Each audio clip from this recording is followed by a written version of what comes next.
जय हिंद, वंदे मातरम। दोस्तों, आप सभी का बहुत बहुत धन्यवाद, अभिनंदन, स्वागत है। मैं मनमोहन मिश्रा लोकतंत्र टीवी पर लाइव आपसे जुड़ चुका हूं। और दोस्तों, आपका जो प्यार हमें मिल रहा है, आपका जो दुलार, आपका जो प्यार हमें मिल रहा है, वो अमेजिंग है। उसकी कोई मैं कल्पना भी नहीं कर सकता था कि आप मुझे इतना चाहेंगे, इतना प्यार करेंगे, इतनी इज्जत देंगे, हमारी बातों को इतनी गंभीरता से लेंगे, सुनेंगे। हमें खुद भी अंदाजा नहीं था। लेकिन आप लोगों के प्यार दुलार के कारण मुझे लगता है कि हम जो कह रहे हैं और जो बातें आप लोगों तक पहुंचा रहे हैं वो आपके दिल को छू रही हैं, और यही हम चाहते हैं। इससे ज्यादा हमें दोस्तों और कुछ नहीं चाहिए। आपका प्यार, आपका दुलार यही चाहिए।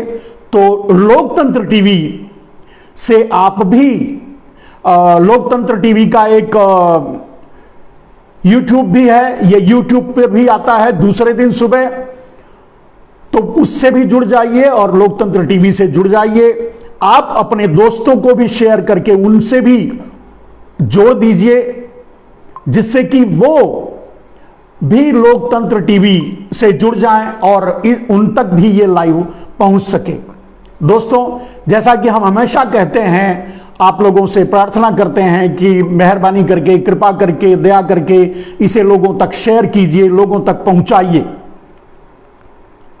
आज भी मेरी वही प्रार्थना है, वही अनुरोध है। दोस्तों, जैसा कि आप जानते हैं, मैं फिर एक बार अपना नाम बता दूं, मैं मनमोहन मिश्रा, और आप लोगों से जुड़ चुका हूं। विषय मैंने डाला था कि किस विषय पर आज बात करेंगे। दोस्तों, आज का विषय बहुत ही गंभीर है, और बहुत ही गंभीर इसलिए है, यह विषय बहुत ही गंभीर इसलिए है मेरे दोस्तों, क्योंकि यह संयोग और प्रयोग से जुड़ा हुआ है। यह संयोग और प्रयोग का स्लोगन भाई नरेंद्र मोदी ने ही दिया था।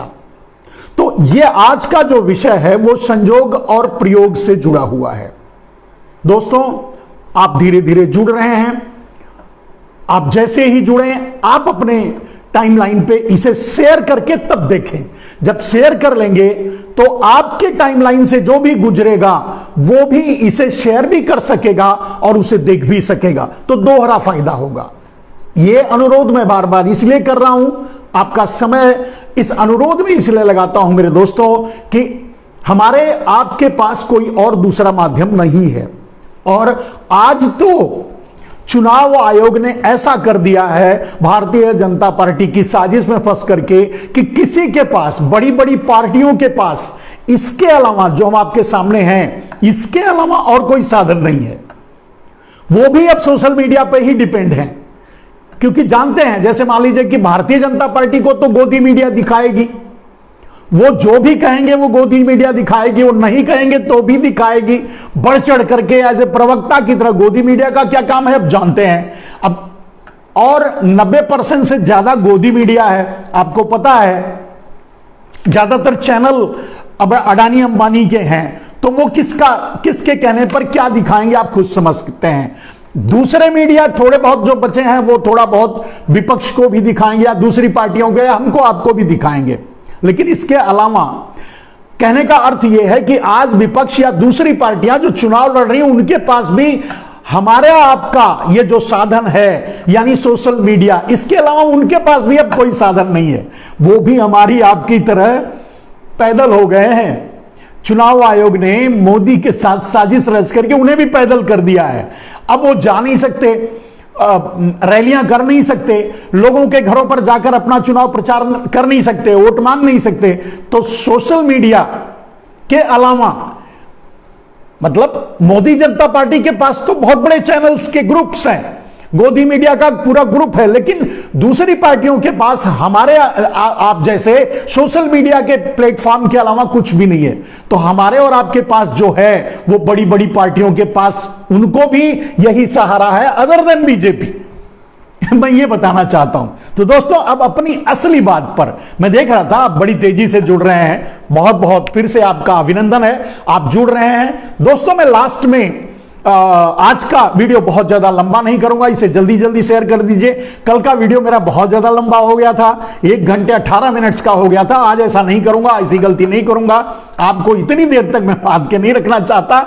आज मेरा वीडियो मैक्सिमम 30 to 45 मिनट्स का होगा, लेकिन आज का जो विषय है वो बहुत ही गंभीर है, बहुत ही गंभीर है।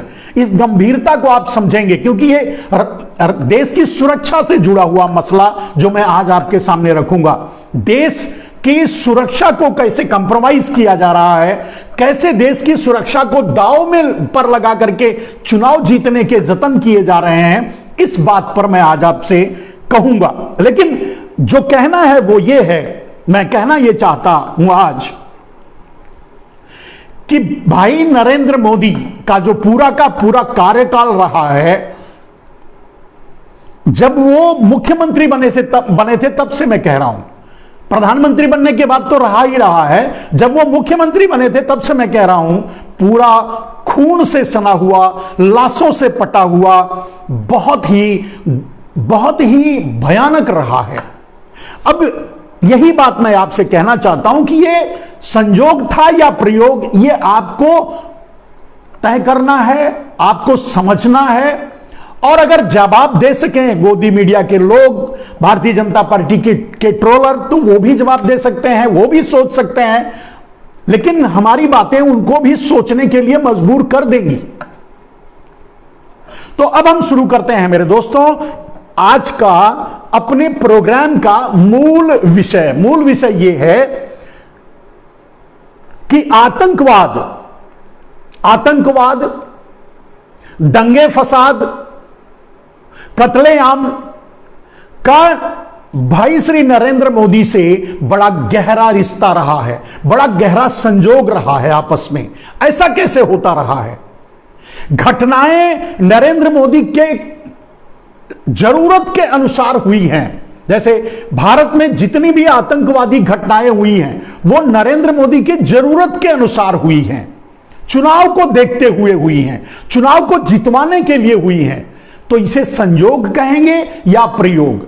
मैं आपको डेट वाइज, किस डेट को कौन सी घटना हुई, उसके बाद कब कौन सा चुनाव हुआ, उसके बाद उसका परिणाम क्या हुआ, ये आपको मैं बताऊंगा। और इससे आप खुद भी बौखला जाएंगे, मैं समझता हूं, मैं जानता हूं।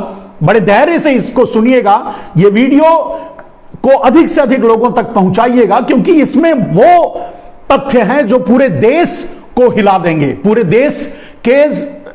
देश की अस्मिता से, पूरे देश की सिक्योरिटी से आप ये कह सकते हैं, उसको भी कंप्रोमाइज किया गया है, उसको भी कंप्रोमाइज किया जाता रहा है मात्र चुनाव जीतने के लिए।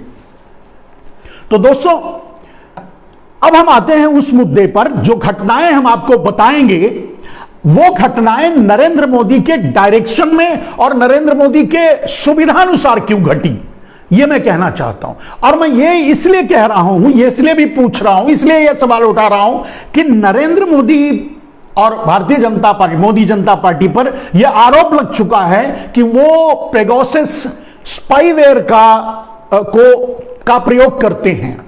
जब पेगासस स्पाईवेयर के जरिए नरेंद्र मोदी पूरे भारत के सभी विपक्षी दलों, सभी इंटेलेक्चुअल्स, सभी विरोधी, हम जैसे छोटे मोटे उन पर उंगली उठाने वाले विरोधी, जब इन सब का नरेंद्र मोदी स्पाई करते हैं, मतलब मोबाइल के जरिए उनके कैमरे में घुसे हुए हैं, उनके घरों में घुसे हुए हैं, उनकी हर निजी से निजी और छोटी से बड़ी हर जानकारी जब हासिल करते हैं, तो निश्चित है कि अगर वो आम आदमी तक स्पाईवेयर के जरिए पहुंच रहे हैं, कोई चाहे लेखक हो, चाहे इंटेलेक्चुअल हो, इतिहासकार हो, विदेशी कोई हो या देशी कोई हो, या कोई राजनेता हो, या कोई राजनेत्री हो, या कोई अभिनेता अभिनेत्री हो,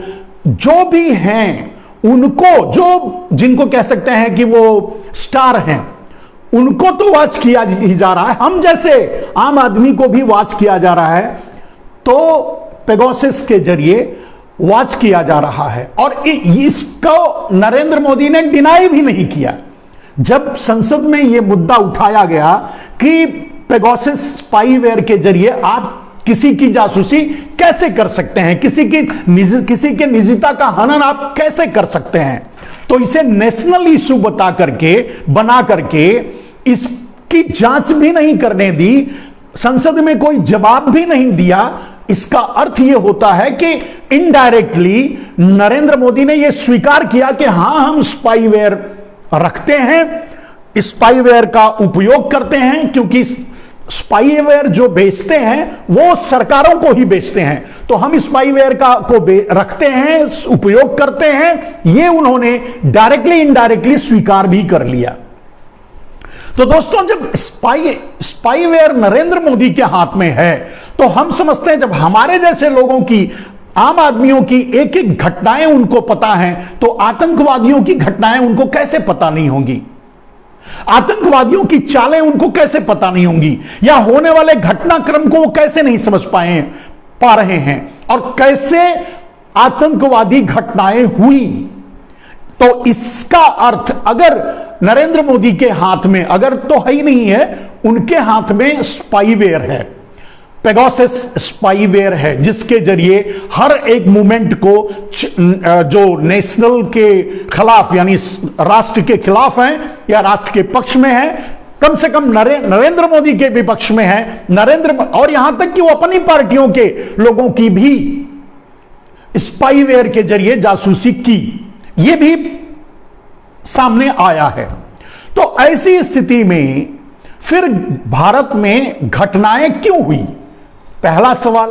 और दूसरा, घटनाएं जो हुई, आतंकवादी घटनाएं, वो ऐसे समय पर हुई जिनका फायदा नरेंद्र मोदी को चुनाव में मिले। तो ऐसा कैसे हो गया?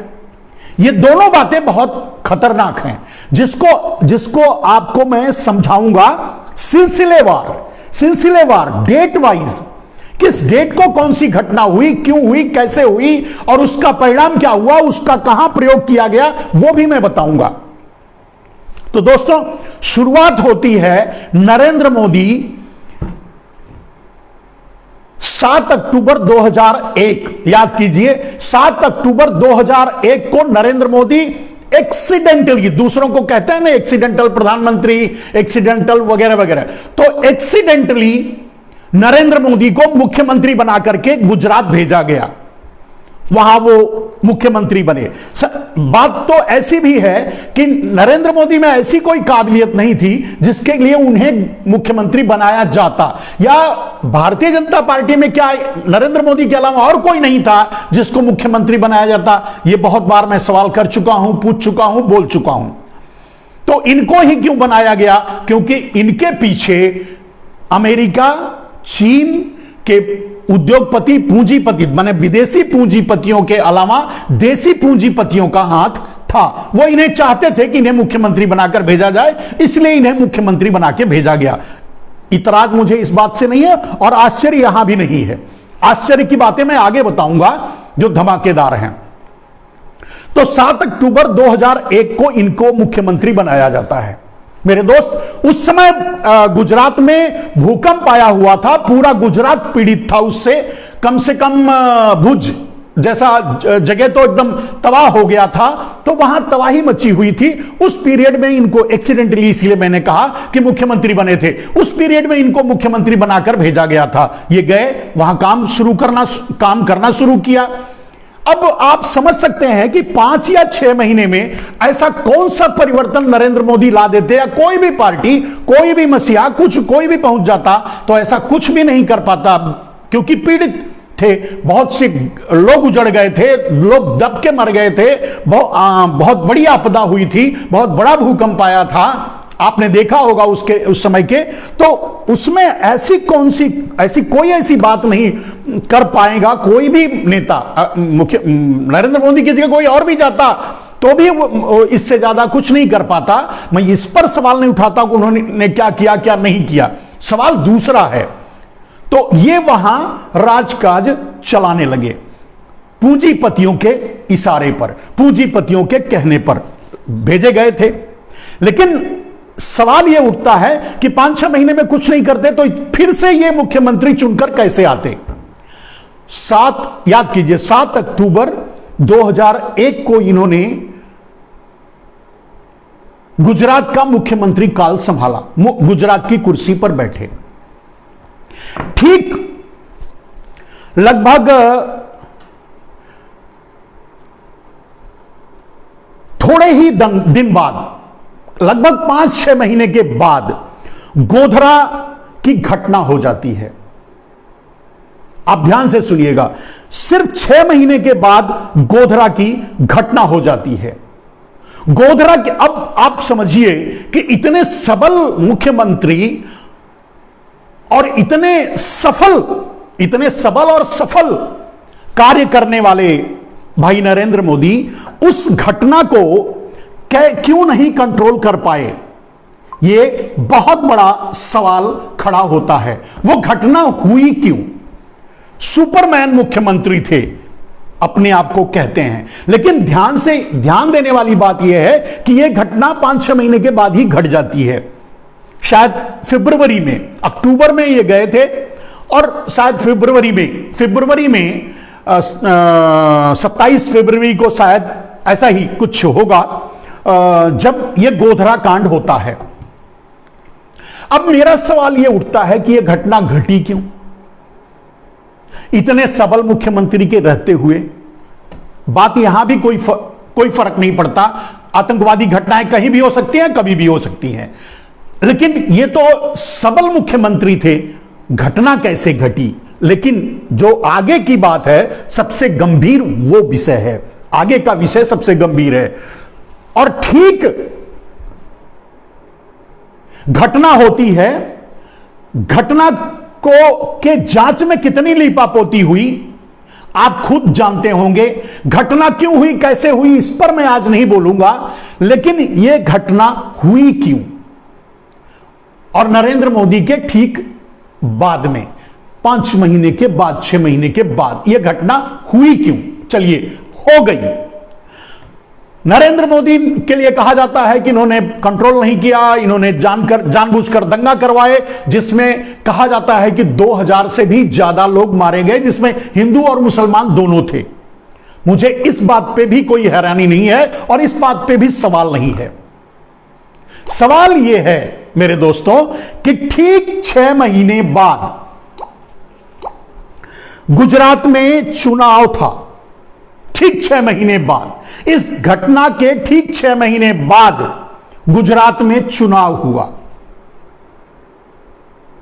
और नरेंद्र मोदी इसी घटना को मुद्दा बना करके, आप जानते हैं वो हिंदू मुसलमान का खेल बहुत अच्छी तरह से खेलते हैं, खेलना जानते हैं और हमेशा खेलते हैं, तो इसी घटना को मुद्दा बना करके वो गुजरात का चुनाव जीत गए, फिर से मुख्यमंत्री बन गए, जो इम्पॉसिबल था। और इनकी जगह कोई भी होता तो वो नहीं जीत पाता, निश्चय ही किसी दूसरी पार्टी को ही चुनाव में बहुमत मिलता, क्योंकि जो घटना घटी थी वहां भुज में, उसका रिएक्शन ये होता, उसका एंटी इनकम्बेंसी ये होती कि जो भी सरकार थी वो फिर से नहीं आती। लेकिन घटना 6 महीने के अंदर होती है, अगले 3-4 महीने के बाद चुनाव होता है और नरेंद्र मोदी फिर से मुख्यमंत्री बनते हैं। पहली बार मुख्यमंत्री पहले तो डेपुटेशन पे गए थे, बनाए गए थे, एक्सीडेंटली बने थे, पहली बार मुख्यमंत्री बनते हैं। यह है इनके राजनीतिक जीवन की शुरुआत, जो खूनी होली से लिखी गई। अब इसे आप संयोग मानेंगे या प्रयोग? अब मैं ये नहीं कहता कि उस समय इनके पास पेगासस स्पाईवेयर रहा होगा, हो सकता है उस समय ना रहा हो, लेकिन ये अपने आप को सुपरमैन मानते हैं, कहते हैं, तो कहीं ना कहीं तो चुनाव का और उस दंगे का कॉम्बिनेशन तो रहा है, और कॉम्बिनेशन मैं इसलिए कह रहा हूं क्योंकि इसके बाद की घटनाएं भी इसी तरह हुई हैं। चलिए अगर हम ये मान भी लें कि वो एक आतंकवादी घटना थी या गलत जो एक दंगा फसाइयों की घटना थी और उसको ये रोक समझने में कामयाब नहीं हुए, पहले नए गए थे, ये सारी सब कुछ बात को अगर मान भी लिया जाए, लेकिन इसको तो मानना ही पड़ेगा, सोचना ही पड़ेगा कि ठीक चुनाव से 5-6 महीने पहले इतनी बड़ी खतरनाक घटना कैसे होती है जिसमें 59 कार सेवक मारे जाते हैं, वो अपने ही हिंदू मारे जाते हैं, उसके बदले में वहां दंगा करा होता है, दंगे में 1000-2000 से भी ज्यादा लोग मारे जाते हैं, लोगों के घर उजड़ते हैं, घर जलते हैं, पता नहीं क्या क्या होता। और उसमें जो इन्वॉल्व थे, उसमें जो प्रशासन को देख रहे थे, ऐसे लोगों को जेलों में डाला गया, बहुत सी चीजों को दबाने की कोशिश की गई, यहां तक कि जज को भी जान से मार दिया गया। ऐसी बहुत सी बातें आपको देखने को मिली कालांतर में कि, और उससे शक गया कि एक सोची समझी साजिश के तहत किया गया था। वैसे अटल बिहारी वाजपेयी भी काफी दुखी हुए थे, उस समय प्रधानमंत्री थे, वो चाहते थे कि इनको हटा दिया जाए, लेकिन आज जिन्हें कोने में उठाकर फेंक दिया गया है, लाल कृष्ण आडवाणी, उनकी बदौलत, उनके कृपा के कारण ये कुर्सी पर रह गए। ये दुर्भाग्य था, और इस बात को मैं समझता हूं लाल कृष्ण आडवाणी भी रोते होंगे, पछताते होंगे, कम से कम ऐसे एकांत में तो जरूर रोते होंगे कि देश की क्या दशा हो रही है। अगर मैं वो गलती ना करता, अगर मैं उस समय नरेंद्र मोदी को ना बचाता तो आज देश का ये हाल ना होता, ये तो जरूर आडवाणी सोचते होंगे, और उनका जो हाल हुआ वो तो अलग ही है।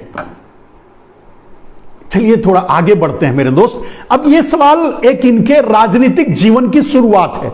मैंने ये कहा कि खूनी खेल से शुरुआत हुई है, मैं ये भी नहीं सीधे आरोप लगा रहा हूं कि इन्होंने सब कुछ किया, जानबूझकर किया, लेकिन अब इसे संयोग कहेंगे या प्रयोग। लेकिन आप कहेंगे एक बार संयोग हो सकता है, सभी कहते हैं भाई कि संयोग एक बार होता है, 2 बार होता है, बार बार थोड़ी होता है, हर बार थोड़ी होता है। हर घटनाएं नरेंद्र मोदी के पक्ष में क्यों होती हैं, नरेंद्र मोदी के सपोर्ट में क्यों होती हैं, हर घटनाएं नरेंद्र मोदी को फायदा क्यों पहुंचा देती हैं, सवाल इससे उठता है। तो दोस्तों ये थी नरेंद्र भाई मोदी की राजनीतिक शुरुआत। अब इसे संयोग मान लीजिए या प्रयोग मान लीजिए, मैं आप पे छोड़ देता हूं। ये तो गुजरात के भाई लोग भी जानते होंगे, समझते होंगे, आप भी सोच लीजिए। अब आते हैं हम दूसरे मुद्दे पर, जहां एक खेल हुआ जिसका परिणाम देश को भुगतना पड़ा। वो छोटी सी घटना है। 17 फरवरी 2015 को एक बड़े मजाकिया घटना हुई। 17 फरवरी 2015 को मोदी का नौलखा सूट काफी चर्चा में रहा। आपने सुना होगा कि मोदी का नौलखा सूट काफी चर्चा में आया था, और इसकी चर्चा मैं इसलिए भी करना चाहता हूं कि उसकी कीमत हजारों गुजरातियों ने नकली वेंटिलेटर के नाते अपनी जान देकर चुकाई। दोस्तों कहा यह जाता है कि सूट उसी व्यापारी ने मोदी को दिया था जिसने बाद में नकली वेंटिलेटर सप्लाई किया था। यानी वो नौलखे सूट की कीमत नकली वेंटिलेटर से वसूला, जिसकी कीमत हमारे भाई गुजरात के भाइयों ने अपनी जान देकर चुकाई। यह काफी चर्चित विषय रहा। मैं बात इसलिए कह रहा हूं, अब इसे संयोग मानो या प्रयोग मानो, है तो खूनी खेल, लेकिन इससे भी खतरनाक खेल आपके सामने आएंगे जब आपके दिमाग को झंझना कर रख देंगे। मेरे दोस्त, नरेंद्र मोदी इनके इन प्रकार वहां से इनकी राजनीतिक शुरुआत हुई है, हिंदू मुसलमान को मुद्दा बनाते हुए दुनिया भर के ड्रामे और दुनिया भर के झूठ, दुनिया भर का प्रचार प्रसार, दुनिया भर के मतलब हजारों हजार करोड़ अपने देसी विदेशी पूंजीपतियों के द्वारा खर्च करवा करके, नकली आडंबर खड़ा करके, और ये प्रधानमंत्री की कुर्सी तक पहुंच गए। चलिए पहुंच गए, उसके बाद क्या होता है मेरे दोस्त? वो तो देखिए, वहां भी अब हर चीज को आप संजोग ही मानेंगे। कहीं प्रयोग तो मानिए, नरेंद्र मोदी खुद ही कहते हैं कि भाई संजोग है या प्रयोग, ये नारा भी उनका ही है कि ये तो संजोग नहीं प्रयोग है। तो अभी उनको भी बताना चाहिए कि वो संजोग था या प्रयोग। दूसरी बात, 2 जनवरी 2016 पठानकोट पर आतंकवादी हमला होता है। ध्यान से सुनिएगा मेरे दोस्तों, 2 जनवरी 2016 पठानकोट पर हमला होता है। क्यों, कैसे, क्या, किसने करवाया है मैं नहीं कह रहा हूं, अब आप समझिए। पठानकोट पर हमला होता है जिसमें हमारे 7 जवान मारे जाते हैं, 37 जवान घायल होते हैं। 7 जवान हमारे मारे जाते हैं और 37 जवान घायल होते हैं। लेकिन इसका यह पक्ष बहुत बड़ा नहीं है। हमारे जवान तो रोज मारे जा रहे हैं बेचारे। हमारे जवान तो सीमाओं पर अपना सीना खोलकर खड़े हैं मौत को गले लगाने के लिए और झंडे और तिरंगे में लिपट कर अपनी अपनी शहादत देने के लिए खड़े हैं। लेकिन सवाल यह है, सवाल है कि 3 महीने के बाद मेरे दोस्त, 3 महीने के बाद अप्रैल में यह घटना होती है 2 जनवरी 2016 को, और 3 महीने के बाद अप्रैल में वेस्ट बंगाल, तमिलनाडु, केरल और पुदुचेरी, असम में चुनाव होता है। घटना यह सोचने वाली है। और तब नरेंद्र भाई मोदी के हाथ में पेगासस स्पाईवेयर आ गया था। तब नरेंद्र भाई मोदी आतंकवादियों की एक एक गतिविधि को वॉच कर रहे थे। अगर आतंकवादी कहीं से आ रहे थे, कहीं से जा रहे थे, कहीं खाना खा रहे थे, कहीं, सब कुछ नरेंद्र भाई की निगाह में था। ऐसा नरेंद्र भाई कहते हैं। पेगासस स्पाईवेयर का प्रयोग वो नेशनल सिक्योरिटी के लिए ही कर रहे हैं। तो नेशनल में, मतलब राष्ट्र में जितनी भी आतंकवादी गतिविधियां थी, जितने भी मूवमेंट्स थे, सबका अगर नरेंद्र भाई मोदी को पता था तो यह घटना कैसे हुई, सवाल यह उठता है। चलिए, अगर यह घटना हो भी गई, नरेंद्र भाई के स्पाईवेयर को धोखा देकर के यह घटना हो भी गई, तो चुनाव के 3 महीने पहले ही क्यों हुई? 3 महीने बाद भी हो सकती थी, 6 महीने बाद भी हो सकती थी। सवाल मेरा यह है, संयोग, अब इसे आप संयोग मानेंगे या प्रयोग, यह आपको तय करना है। नरेंद्र मोदी को वोट देने से पहले, उनकी पार्टी को वोट देने, मोदी जनता पार्टी को वोट देने से पहले आपको यह तय करना पड़ेगा कि यह संयोग है या प्रयोग। मैंने अपना धर्म निभा दिया, मैंने आपको बता दिया कि कैसी घटनाएं हुई हैं, कितनी खतरनाक घटनाएं हुई हैं। 2 जनवरी 2016 पठानकोट पर हमला होता है। मोदी करवाते हैं या नहीं, मैं ये तो कहीं नहीं रहा, मैं आरोप नहीं लगा रहा हूं। लेकिन 3 महीने बाद अप्रैल में वेस्ट बंगाल, तमिलनाडु, केरल, पुदुचेरी और असम में चुनाव होता है। चुनाव के ठीक 3 महीने पहले आतंकवादी घटना होती है। कैसा कॉम्बिनेशन है, कैसा एडजस्टमेंट है कि आतंकवादी घटनाएं नरेंद्र मोदी के हिसाब से होती रही हैं? यह मेरा सवाल है। उनकी जरूरत के अनुसार, उस समय उनको चुनाव जीतने के लिए जरूरत थी। आप जानते हैं कि वो कुछ नहीं कर रहे थे। 2014 में वो प्रधानमंत्री बने थे, काले धन पर उन्होंने धोखा दे दिया, व्यवस्था परिवर्तन पर उन्होंने धोखा दे दिया, जो भी कहा था वो नहीं किया।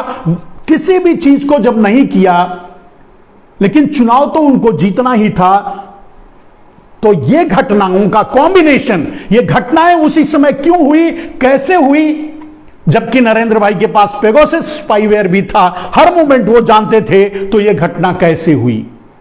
और घटना हुई तो हुई, चुनाव के 3 महीने पहले कैसे हुई, चुनाव में फायदा पहुंचाने के लिए कैसे हुई, और उसकी पूरी कोशिश, मैं इसलिए भी कहता हूं ये बातें क्योंकि नरेंद्र मोदी की पूरी कोशिश उस पठानकोट की घटना को अपने चुनाव के में मुद्दा बनाया, चुनाव में फायदा उठाने की कोशिश की। हालांकि बहुत जगह वो उठा नहीं पाए, वो अलग बात है, लेकिन उनकी कोशिश तो रही। तो इसे आप संयोग कहेंगे या प्रयोग कहेंगे, यह आपके ऊपर डिपेंड करता है मेरे दोस्त। आप कितने इंटेलेक्चुअल हैं, कितने समझदार हैं, हमारी बातों को किस हद तक समझ पाएंगे, किस हद तक इसे ग्रहण कर पाएंगे, और अगर आपको समझ में आए तो मैं आपसे विनती करूंगा कि दूसरों तक जरूर पहुंचाइए, क्योंकि कम से कम वो समझें क्योंकि देश कितने खतरे में है। देश को खतरा किससे है? देश को खतरा 80-20 से नहीं है। देश को जिससे खतरा है वो दिखाई दे रहा है, सामने है। अगर इसका कोई जवाब किसी के पास हो तो देना। अब आते हैं एक और घटना के बाद। उसके बाद तमिलनाडु, पुदुचेरी वगैरह का चुनाव हो गया, फिर उसके बाद कोई आतंकवादी घटनाएं नहीं घटती हैं, शांत रहता है। लेकिन मेरे दोस्त 8 नवंबर 2016, मतलब खूनी खेल कैसे कैसे खेलते हैं। 8 नवंबर 2016 8 बजे रात 500 और 1000 की नोटबंदी का बहाना करके नरेंद्र मोदी ने 2000 का नोट लॉन्च करने की घोषणा कर दी, जिसके कारण अब जो हुआ वो मैं बता रहा हूं, जिसके कारण 300 से अधिक लोग लाइन में लग करके अपनी जान गंवा दिए।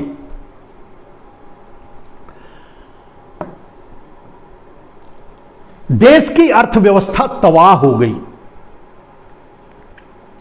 इसलिए किया गया, यह मात्र इसलिए किया गया कि 5 लाख करोड़, मैं नहीं कह रहा हूं, वो लोग कहते थे, आरएसएस और बीजेपी कहती थी कि 5 लाख करोड़ का ब्लैक मनी है, करेंसी में 5 लाख करोड़ की ब्लैक मनी है जिसको निकालना है, जिसके लिए यह 2000 का नोट लॉन्च किया गया है। लेकिन आपने देखा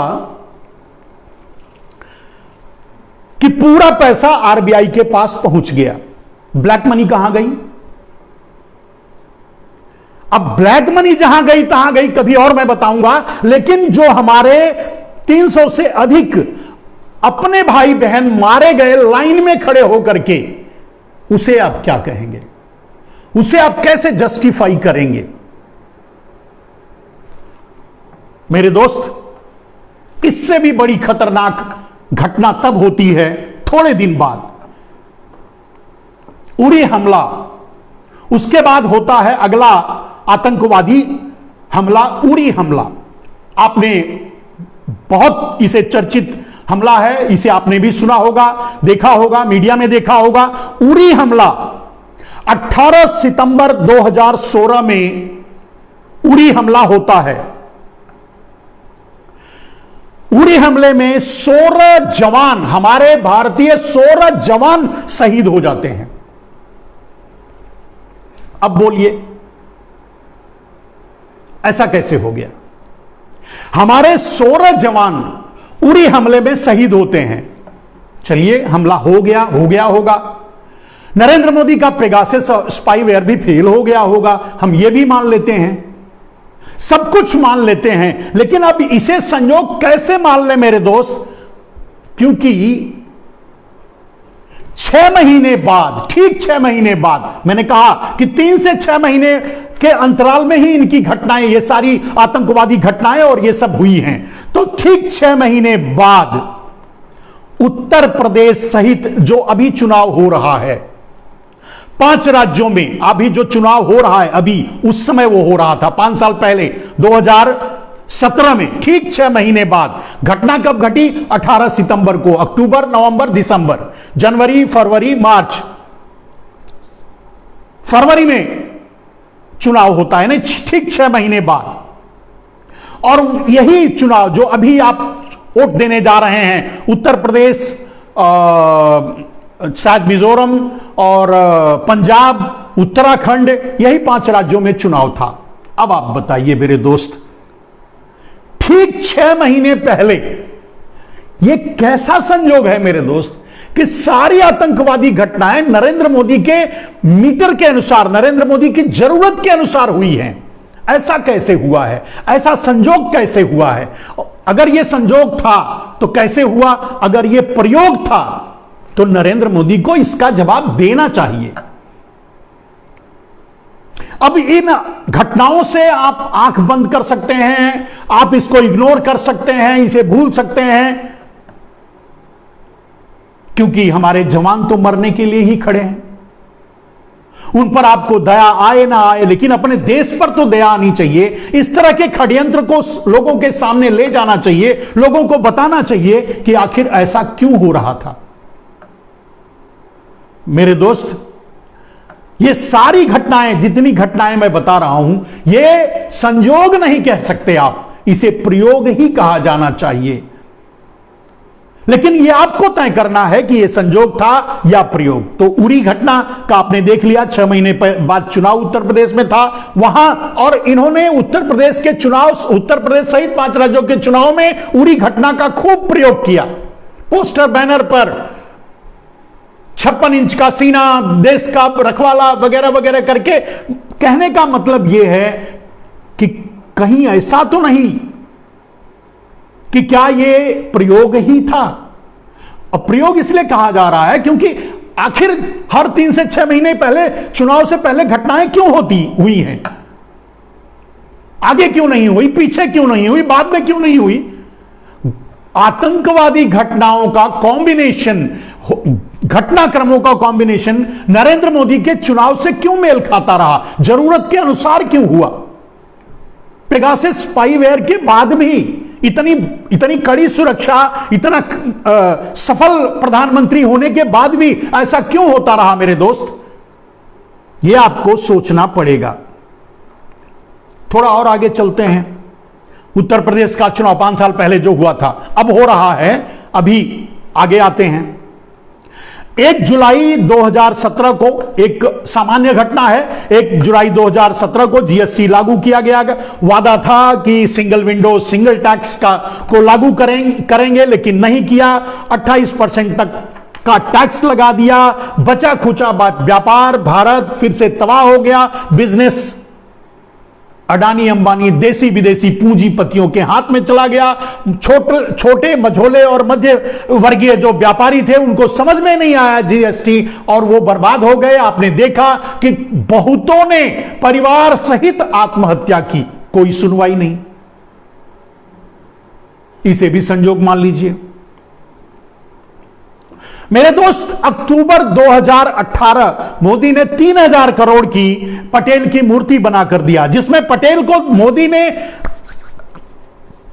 पटेल की मूर्ति बनाई। है बहुत बड़ी बात नहीं थी। पटेल की मूर्ति चाइना से बनवाई, यह बड़ी बात थी। और बड़ी बात तो, सबसे बड़ी बात तो यह थी कि उस पटेल की मूर्ति बनवाई जिसको नरेंद्र मोदी खुद अपनी किताब में क्रांतिकारी भी नहीं मानते, क्रांतिकारियों का विरोधी मानते हैं। लिख चुके हैं, ज्ञान ज्योति संभवतः उस किताब का नाम है। किताब मैं हमेशा अक्सर उनकी किताब को शेयर करता रहता हूं, आप देख लीजिए। पटेल के लिए मोदी के निगाह में कितनी इज्जत है, उससे आपको पता चल जाएगा।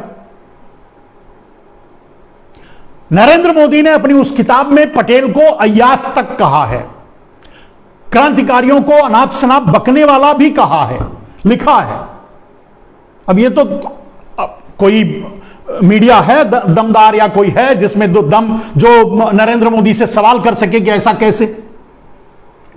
और सबसे खतरनाक घटना होती है मेरे दोस्त, जब नरेंद्र मोदी पूरे 5 साल कुछ नहीं कर पाए, तो अगला चुनाव आ गया। 2019 का चुनाव आ गया। सारी मीडिया में सभी ये बात चर्चा में आ गई। जीएसटी के जरिए व्यापार फेल हुआ है, नोटबंदी के जरिए सब तबाह हुआ है, और दूसरी कोई भी, मतलब एफडीआई को 100% घोषित कर दिया, एलआईसी को बेच दिया, दूसरा बेचना शुरू कर दिए थे। बहुत से ऐसी घटनाएं हो चुकी थी जो नरेंद्र मोदी को किसी भी कीमत पे प्रधानमंत्री के रूप में फिर से चुनने के काबिल नहीं छोड़ा था। लेकिन नरेंद्र मोदी को प्रधानमंत्री बनना था। कैसे बने? यह बहुत खतरनाक घटना है मेरे दोस्त। इस पर मैं बहुत बार बोल चुका हूं, बहुत बार इसकी चर्चा कर चुका हूं, और वो भी मात्र 3 महीने पहले नरेंद्र मोदी को प्रधानमंत्री बनना था। 5 साल से मैं लिख रहा था, और 5 साल से मैं लगातार ऐसे ही टीवी चैनलों पर या जहां भी जो सोशल मीडिया पर मैं कह रहा था कि नरेंद्र मोदी कोई ना कोई खतरनाक घटना करवाएंगे, करेंगे। तब उनके हाथ में पेगासस स्पाईवेयर था, तब वो पूरी तरह से दुनिया के सबसे सबल मुख्यमंत्री थे, प्रधानमंत्री थे, वगैरह वगैरह, सब कुछ के बावजूद उन्हें चुनाव जीतना था। चुनाव जीतने की कोई संभावना ही नहीं थी। सर्वे जो आ रहे थे वो ये बता रहे थे कि नरेंद्र मोदी किसी भी कीमत पे 2019 का चुनाव नहीं जीतेंगे। लेकिन एक ब्लंडर हुआ भारत में, एक बहुत बड़ा ब्लंडर हुआ।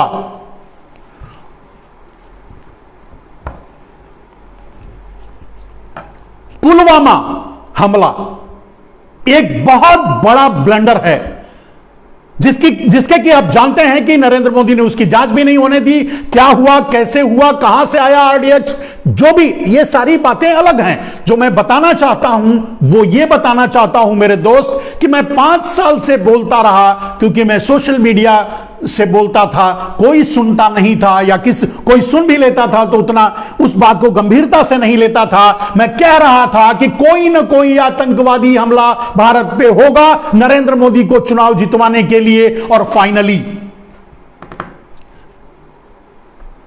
पुलवामा हमला हो जाता है 14 फरवरी 2019 को। 14 फरवरी 2019 को पुलवामा हमला होता है।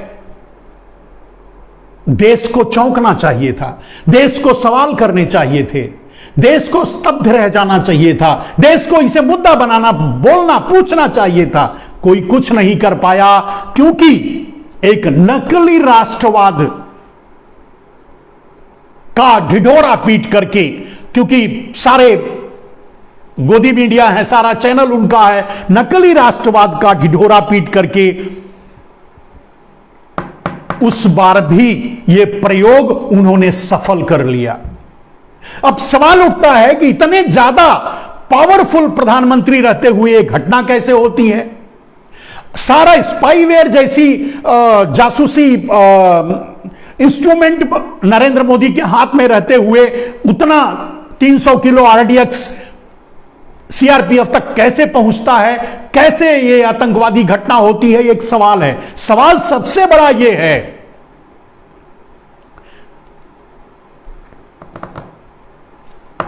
कि 2019 के आम चुनाव के ठीक पहले पुलवामा की घटना क्यों होती है।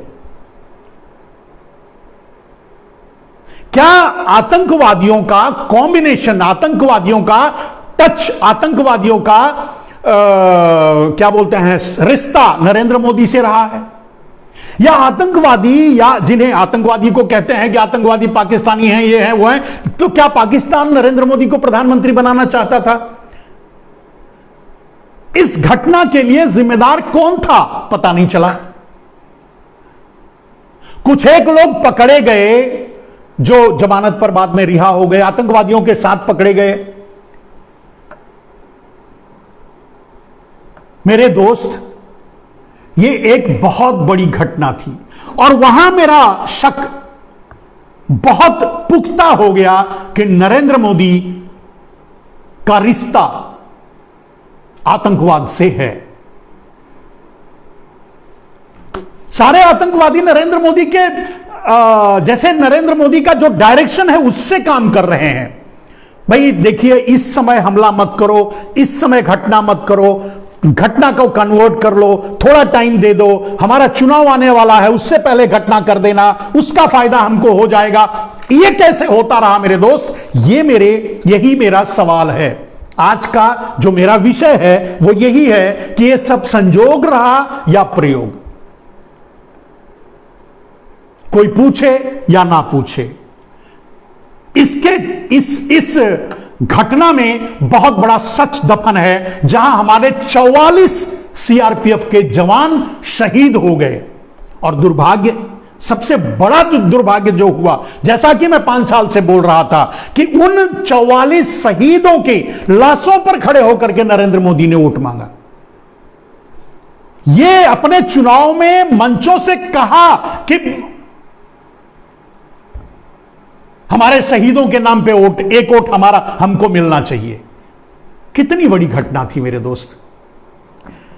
इतना बड़ा दुर्दांत काम कोई करेगा, करवाएगा, होगा। मैं खुद भी स्तब्ध हूं, समझ नहीं पाता, या आप भी इसको समझने की कोशिश कीजिए, लोगों से इस विषय पर चर्चा कीजिए, समझिए कि ऐसा कैसे हुआ। ठीक 3 महीने, और यह बात 5 साल से मैं बोल रहा था कि होगा होगा होगा, हो गया।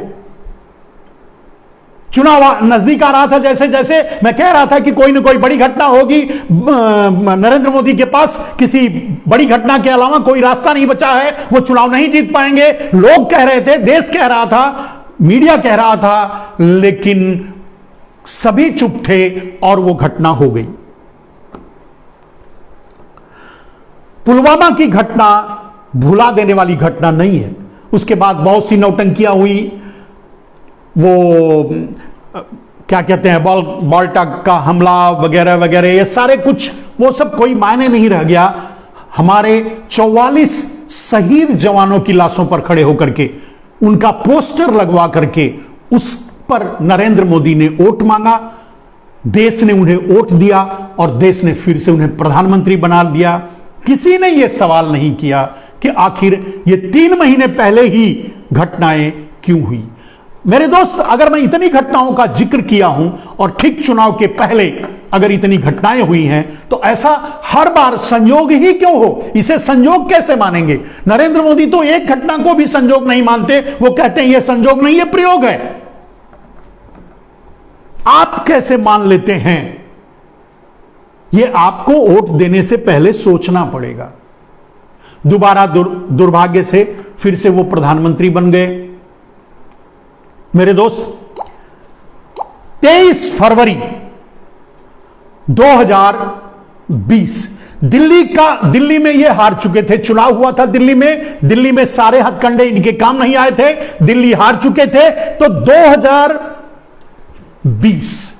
23 फरवरी 2020 दिल्ली की हार का बदला लेने के लिए मोदी ने दंगा करवा दिया, जिसमें 55 लोग मारे गए, रिकॉर्डेड, पता नहीं और कितने मारे गए होंगे मालूम नहीं। 55 लोग मारे गए, न जाने कितनों का घर उजड़ा, कितनों का घर जला, कितनी तबाही मची उस समय मोदी। लेकिन नोटिफाइड बात, यह नोटिस करने वाली बात क्या है कि उस समय मोदी नमस्ते ट्रंप का एंजॉय कर रहे थे, मजे ले रहे थे।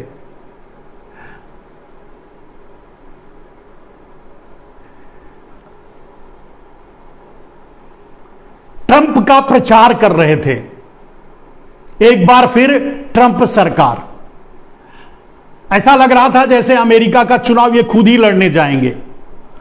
आप सोचिए मेरे दोस्त, जिनके घर जले होंगे, जिनके घर उजड़े होंगे, जिनके घरों में मौतें हुई होंगी, उन पर क्या गुजरी होगी।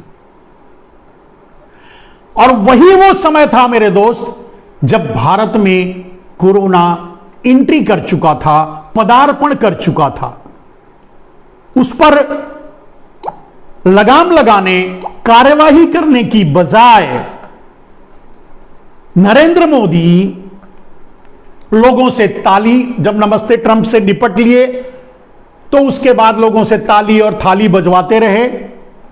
लोग ताली और थाली बजाते रहे, नरेंद्र मोदी मध्य प्रदेश की सरकार गिराते रहे और सरकार गिराकर अपनी सरकार बना ली, सफल हो गए। सरकार बनाने के बाद तब लॉकडाउन कर दिया, उसमें कितने लोग मरे, कैसे मरे, क्या हुआ, यह आप सब जानते हैं।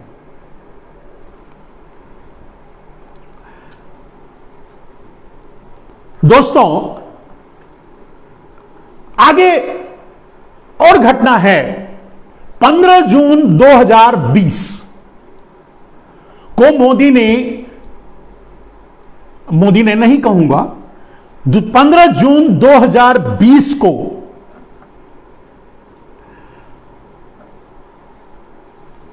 गलवान घाटी में हमला होता है। चीन इन्फिल्ट्रेशन करता है और चीन के सैनिकों के हाथों हमारे 20 जवान मारे जाते हैं। लेकिन संजोग और प्रयोग की बात क्या है, गलवान घाटी में उससे पहले कभी चीन ने इन्फिल्ट्रेशन नहीं किया था, लेकिन गलवान घाटी में चीन उस समय इन्फिल्ट्रेशन करता है, चीन हमला करता है या चीन का से झड़प होती है, जिसमें हमारे 20 जवान मारे जाते हैं। एक संजोग कि गलवान घाटी में क्यों। दूसरा संजोग कि वहां बिहार रेजिमेंट के लोग, बिहार रेजिमेंट तैनात थी। और जो तीसरा संजोग था वो था कि 4 अक्टूबर, ठीक 4 महीने बाद 4 अक्टूबर को बिहार में चुनाव था। ये सारे एक साथ संजोग कैसे हो सकते हैं यार? बिहार में चुनाव है, बिहार रेजिमेंट जहां तैनात है, गलवान घाटी, वहीं चीन इन्फिल्ट्रेशन करता है, झड़प होती है, हमारे 20 जवान मारे जाते हैं, बिहार रेजिमेंट के लोग।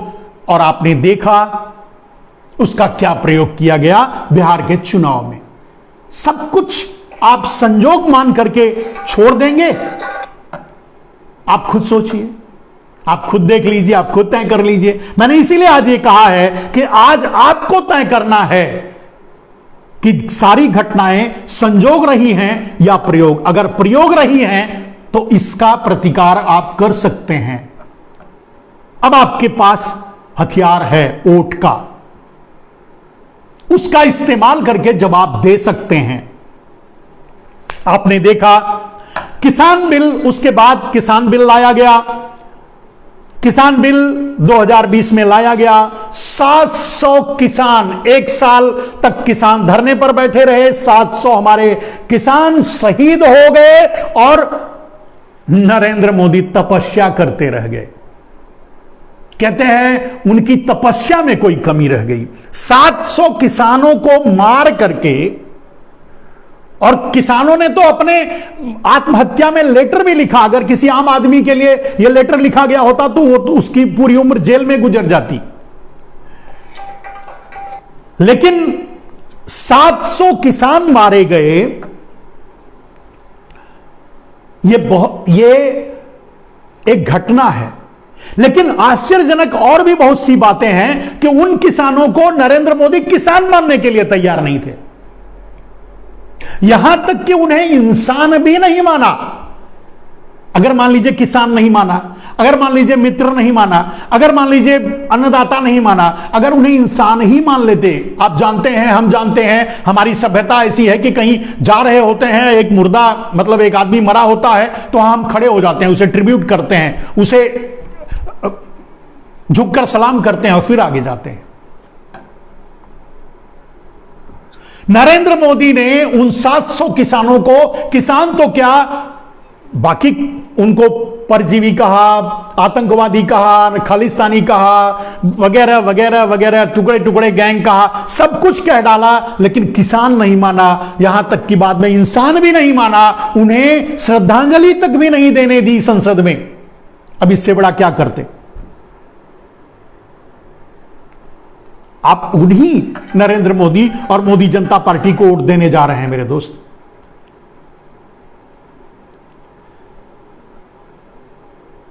उससे आगे बढ़ते हैं। 6 अक्टूबर 2020, 6 अक्टूबर 2020 मोदी ने अपने लिए 8,000 करोड़, अब ये सारी चीजें हो गई। आप जानते हैं कोरोना से कितनी तबाही हुई, देश कितना तबाह हुआ, कितने लोग मारे गए। मोदी जी कहते हैं कोई नहीं मारा गया, मोदी जी कहते हैं कोई ऑक्सीजन से भी नहीं मरा, पता नहीं, वो छोड़ दीजिए। लेकिन जिसके घरों में मरा होगा वो तो जानता होगा, उसका दिल जानता होगा, उसकी आत्मा जानती होगी। जब उसके अपने तड़प कर उसके हाथों में मरे होंगे तो वो तो समझता होगा ना। कितने लोग मारे वो अलग इशू है। इशू क्या है कि इसी पीरियड में, इतनी महामारी के बीच, नरेंद्र मोदी 8,000 करोड़ का एयरफोर्स 1, अमेरिका की तर्ज पर एयर इंडिया 1 खरीदते हैं सुविधा के लिए, गुजरात जाकर ढोकले खाने के लिए। अब उस समय कौन सी जरूरत थी? उस समय तो कम से कम बाहर जाना भी मुहाल था, लॉकडाउन लगा हुआ था। यह आपको तय करना है। लेकिन उसके आगे आप सुनिए, 4 अप्रैल 2021 को नरेंद्र मोदी 4 अप्रैल 2021 को बीजापुर, बस्तर में नक्सली हमला होता है। उसमें भी हमारे 22 जवान मारे जाते हैं। अब कहेंगे कि नक्सली हमला से मोदी का क्या रिश्ता है? नरेंद्र मोदी की योजना थी कि कैसे किसानों पर गोलियां चलवाई जाएं, उसके जरिए उनको आतंकवादी साबित किया जाए और बंगाल का चुनाव जीता जाए। लेकिन वो करवा नहीं पाए थे, तो उन्होंने बंगाल के चलते चुनाव में, चलते हुए चुनाव के बीच, आप देखें कई महीनों तक चुनाव हुआ था, कई भाग में चुनाव हुआ था, तो उस चलते चुनाव के बीच नक्सली हमला होता है, हमारे 22 जवान मारे जाते हैं। हालांकि नरेंद्र मोदी इस लाख कोशिश करने के बाद 22 जवानों की मृत्यु को मुद्दा बना करके वोट मांगने में कामयाब नहीं हो पाते हैं। लेकिन वो भी घटना चुनाव के बीच हुई है, ना आगे ना पीछे।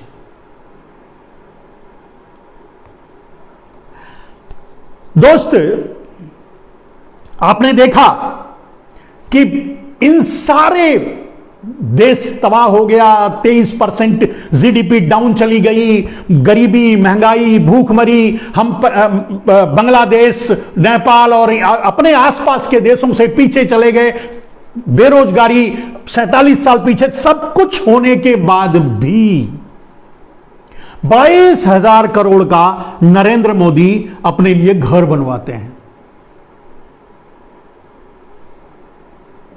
एक कैसी फकीरी है, बात तो फकीरी की करते हैं।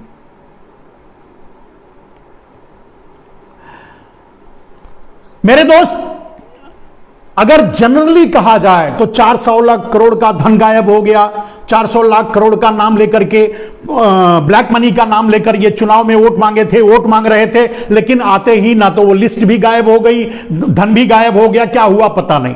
एफडीआई 100% लागू किया, जबकि ये एफडीआई का विरोध कर रहे थे चुनाव से पहले, 100% लागू किया। भारत गरीबी में अपने सभी करीबी देशों से भी पीछे चला गया। जीडीपी -23-24% तक चली गई। बेरोजगारी में हम 1947 से पीछे चले गए। भारत के सभी सार्वजनिक उपक्रमों को मेरे दोस्तों या तो बेच दिया गया या तो बेचने की कगार पे हैं, यानी बेचने के लिए लाइन में लगा है। किसानों की आत्महत्या 40% बढ़ गई। महंगाई 10% से लेकर के 300% तक बढ़ गई। शिक्षा, स्वास्थ्य, सब कुछ तबाह हो गया।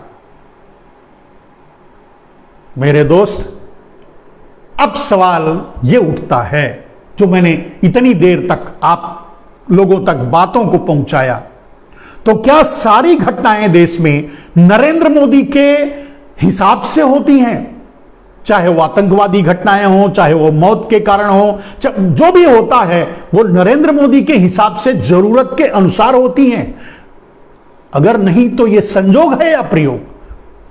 नरेंद्र मोदी का ही ये टैगलाइन है, संजोग है या प्रयोग। अब ये देश, मतलब विपक्ष इतना मजबूत नहीं रहा कि नरेंद्र मोदी से सवाल पूछे। मीडिया नरेंद्र मोदी ने खरीद लिया है, गोदी मीडिया बन चुका है, वो नरेंद्र मोदी से सवाल पूछ नहीं सकता, तो नरेंद्र मोदी से सवाल पूछेगा कौन? मेरे दोस्त, हमारे आप जैसे लोग पूछिए, और हमारे आप जैसे लोग ही लोगों तक ये बातें पहुंचा सकते हैं।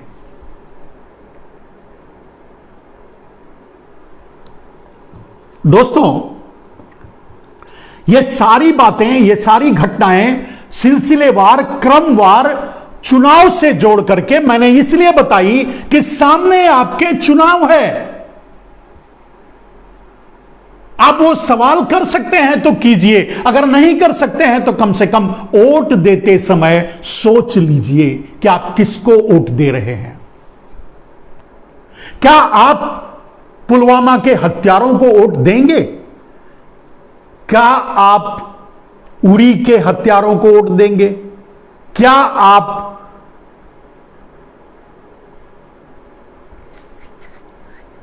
खैर, वो सिलसिला बहुत लंबा है, फिर से दोहराने से क्या फायदा।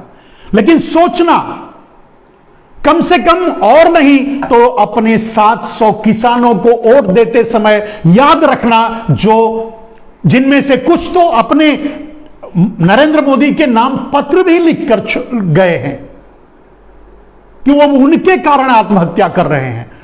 अगर देश में एक कानून होता तो नरेंद्र मोदी को जेल में होना चाहिए था। किसी एक आदमी के नाम से एक चिट्ठी लिख दीजिए कि मैं इस आदमी के नाते आत्महत्या कर रहा हूं, वो दूसरे दिन जेल में रहेगा, छूट भी नहीं पाएगा। लेकिन नरेंद्र मोदी तो आजाद हैं, नरेंद्र मोदी प्रधानमंत्री हैं। क्योंकि अब ये आपको सोचना है, वोट देते समय ये आपको ध्यान में रखना होगा। मेरे दोस्त, आप सभी का प्यार, सभी का दुलार, सभी का साथ के लिए हम बहुत आभारी हैं। और अगर कोई सवाल आप पूछना चाहते हैं इस समय तो पूछ सकते हैं। अब मैं आपके सवालों का जवाब भी दूंगा। मैं बहुत देर से जुड़ा हुआ हूं, काफी देर हो चुकी है, लेकिन फिर भी मैं आपके सवालों का जवाब दूंगा। आप अगर पूछना चाहें तो पूछ सकते हैं। आपका कोई भी किसी भी सटीक सवाल का मैं जवाब दूंगा। मंत्री हैं क्योंकि अब ये आपको सोगा। मेरे दोस्तों, अगर कोई सवाल आपका है तो आप पूछ सकते हैं।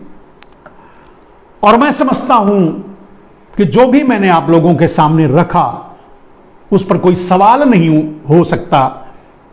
बस ये हो सकता है कि आपको इस देश का ख्याल रखना है। ये देश किसी नरेंद्र मोदी, किसी मोदी, शाह, पारेख, मेहता, चौकसी, मेहुल, नीरव का नहीं है। ये देश हमारा, आपका, पूरे देश का, गरीब का, मजदूर का, भिखारी का, सबका है। इस देश को बचाना आपका धर्म है। चलिए, आज के लिए बस इतना ही। जय हिंद, वंदे मातरम दोस्तों।